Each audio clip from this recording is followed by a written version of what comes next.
Municipal ఎన్నికల ఫలితాల్లో Congress party స్పష్టమైన ఆధిక్యంతో దూసుకుపోతోంది.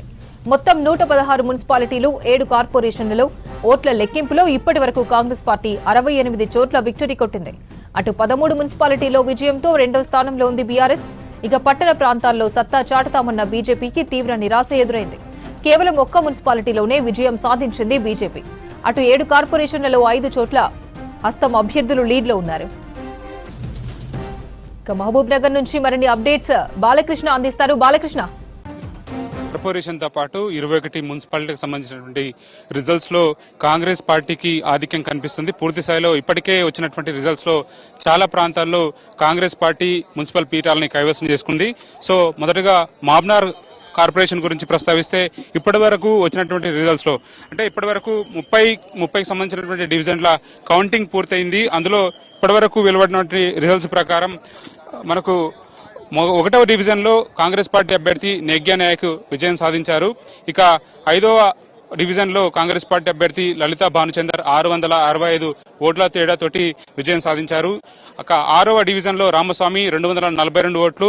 ఇక 8వ డివిజన్ పాల్కొండ, ఇక్కడ మూసా సరస్వతి బీఆర్ఎస్ అభ్యర్థి 1054 ఓట్ల తేడాతోటి కాంగ్రెస్ అభ్యర్థి మీద విజయం సాధించారు. ఇక కృష్ణన్పల్లిలో కాంగ్రెస్ అభ్యర్థి బీఆర్ఎస్ అభ్యర్థి హైందవి విజయం సాధించారు. 11వ వార్డు బండమీదిపల్లి డివిజన్ లో ఎం సురేందర్ రెడ్డి విజయం సాధించారు. ఇక 13వ వార్డులో కాంగ్రెస్ అభ్యర్థి 629 ఓట్లు సహనా మహసిన్ విజయం సాధించారు. ఇక కాంగ్రెస్ అభ్యర్థుల విజయంలో ఇంకా 23వ డివిజన్ లో వరలక్ష్మి 1138 ఓట్ల మెజారిటీతోటి విజయం సాధించారు. ఇక 24వ డివిజన్ విఘ్నేశ్వర కాలనీ, ఇక్కడ జి రాధా కాంగ్రెస్ అభ్యర్థి విజయం సాధించారు. 30వ డివిజన్ లో గిరిగౌడ్ కాంగ్రెస్ అభ్యర్థి విజయం సాధించారు. ఇక బీఆర్ఎస్ కి సంబంధించినటువంటి అభ్యర్థులు విజయం సాధించినటువంటి ప్రాంతాలు మహబూబ్నగర్ కార్పొరేషన్ పరిధిలో 8వ డివిజన్ పాల్కొండ డివిజన్ లో మూసా సరస్వతి విజయం సాధించారు.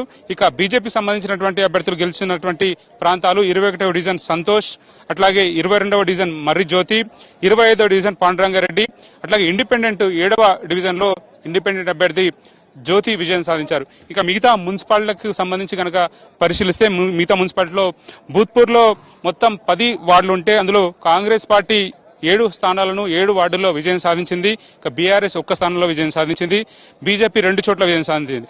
సో భూత్పూర్ మున్సిపల్ పీఠాన్ని బీజేపీ బీఆర్ఎస్ అధిగమించి కాంగ్రెస్ పార్టీ 7 స్థానాలు కైవసం చేసుకుని కాంగ్రెస్ జెండా ఎగరవేసింది. భూత్పూర్ పీఠాన్ని కాంగ్రెస్ కైవసం చేసుకుంది. దేవరకద్ర మున్సిపాలిటీలో మొత్తం 12 వార్డులు ఉంటే 12 వార్డులకు సంబంధించి కాంగ్రెస్ పార్టీ 6 స్థానాల్లో కాంగ్రెస్ పార్టీ విజయం సాధించింది. ఇక బీఆర్ఎస్ 4 స్థానాల్లో విజయం సాధించింది. అట్లాగే బీజేపీ 1 స్థానంలో విజయం సాధించింది. ఇండిపెండెంట్లు 1 స్థానంలో విజయం సాధించారు. నారాయణపేటలో అటు బీజేపీ అభ్యర్థులు విజయం సాధిస్తూ వస్తున్నారు. ఇప్పటికీ వచ్చినటువంటి రిజల్ట్స్ లో 8 స్థానాల్లో బీజేపీ అభ్యర్థులు విజయం సాధిస్తూ వచ్చారు.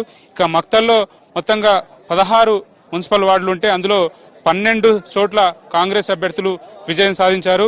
2 చోట్ల బీజేపీ అభ్యర్థులు విజయం సాధిస్తూ వచ్చారు. సో ఓవరాల్ గా మహబూబ్నగర్ జిల్లా వ్యాప్తంగా చాలా చోట్ల కాంగ్రెస్ పార్టీకి సంబంధించిన అభ్యర్థులే విజయం సాధిస్తూ వచ్చి మున్సిపల్ పీఠాలని కైవసం చేసుకున్నటువంటి సిచ్యువేషన్ కనిపిస్తుంది. ఇంకా మహబూబ్నగర్ కార్పొరేషన్ పరిధిలో ఇంకా కౌంటింగ్ ప్రక్రియ అనేది కొనసాగుతూ వస్తుంది. సెకండ్ విడతకు సంబంధించినటువంటి 31 డివిజన్ నుంచి 60 డివిజన్ వరకు కౌంటింగ్ ప్రక్రియ కొనసాగుతున్నటువంటి పరిస్థితి స్పష్టంగా కనిపిస్తుంది. ఇక్కడ ఎంత ఎటు చూసినా కూడా కోలాహలం సందడి వాతావరణం కనిపిస్తుంది. ఎవరికి వాళ్ళు ఈక్వేషన్లు వేసుకుంటున్నారు. సో కౌంటింగ్ రిజల్ట్స్ మాత్రం స్పష్టంగా బయటకు వచ్చిన తర్వాత వాళ్ళ అభ్యర్థులు చెప్తున్నటువంటి రిజల్ట్ ప్రకారం వాళ్ళంతా కూడా సంబరాలు మునిగిపోతున్నారు. విజయం సాధించినటువంటి అభ్యర్థులంతా కూడా బయటకు వచ్చి సంబరాలు చేసుకున్నటువంటి పరిస్థితి మన కౌంటింగ్ కేంద్రం వద్ద కనిపిస్తుంది. Vote studio.